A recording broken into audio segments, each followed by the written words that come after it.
வணக்கம். சற்று முன் கிடைக்கப்பெற்ற மிக முக்கியமான செய்தி ஒன்று வெளியாகி உள்ளது.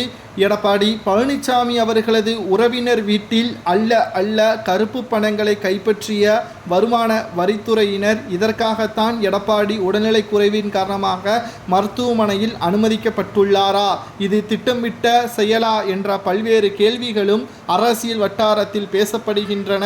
யார் அவர், எதற்காக வீட்டில் சோதனைகள் நடத்தினர், எவ்வளவு பணங்களை வருமான வரித்துறை அதிகாரிகள் கைப்பற்றினார்கள் என்பதை இந்த வீடியோவில் முழுமையாக தெளிவாக நாம் பார்க்கலாம். வீடியோவை மட்டும் ஸ்கிப் பண்ணாம முழுமையாக பாருங்கள்.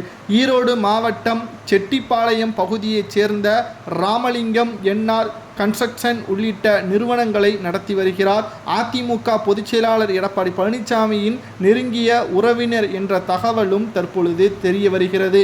இவருக்கு சொந்தமான இடங்களில் இன்று காலை 8:30 மணி அளவில் வருமான வரித்துறை அதிகாரிகள் சோதனைகளையும் நடத்தி வருகிறார்கள். இவருக்கு சொந்தமான இடங்கள் சென்னை, கோவை, ஈரோடு என தமிழகத்தில் மொத்தம் 26 இடங்களிலும், பெங்களூருவில் என்ஆர் கன்ஸ்ட்ரக்ஷன் தொடர்புடைய இடங்களிலும் இந்த சோதனையானது நடைபெற்று வருகிறது. முன்னதாக கர்நாடகாவில் நீர்ப்பாசனம் மற்றும் நெடுஞ்சாலைத்துறை அதிகாரிகளுக்கு சொந்தமான இடங்களிலும் 2016ஆம் ஆண்டு வருமான வரித்துறை அதிகாரிகள் சோதனைகள் நடத்தியதும் குறிப்பிடத்தக்கது.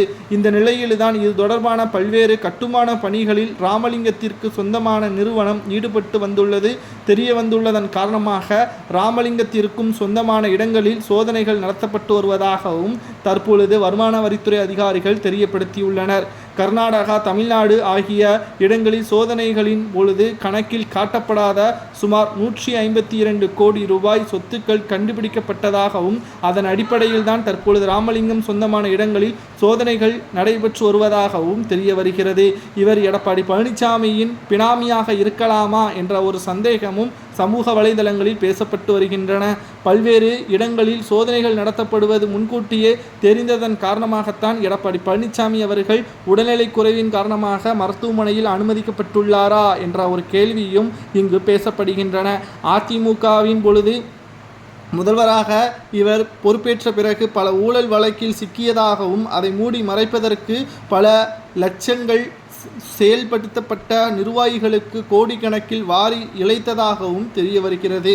ஆனால் பல நாள் திருடன் ஒரு நாள் அகப்படுவான் என்பதற்கேற்ப இன்று எடப்பாடி பழனிசாமி அவர்களுக்கு உறவினராக இருக்கக்கூடிய ஒரு வீட்டில் சோதனைகள் நடத்தப்படுவதால் இவர் எடப்பாடி பழனிசாமியின் பினாமியாக இருக்கலாம் என்ற சந்தேகத்தை பற்றி உங்களது கருத்துக்களை கமெண்ட் வாயிலாக கூறுங்கள். இது போன்ற செய்திகளை தெரிந்து கொள்ள மறக்காம ஒரு சப்ஸ்கிரைப் மட்டும் பண்ணிருங்க.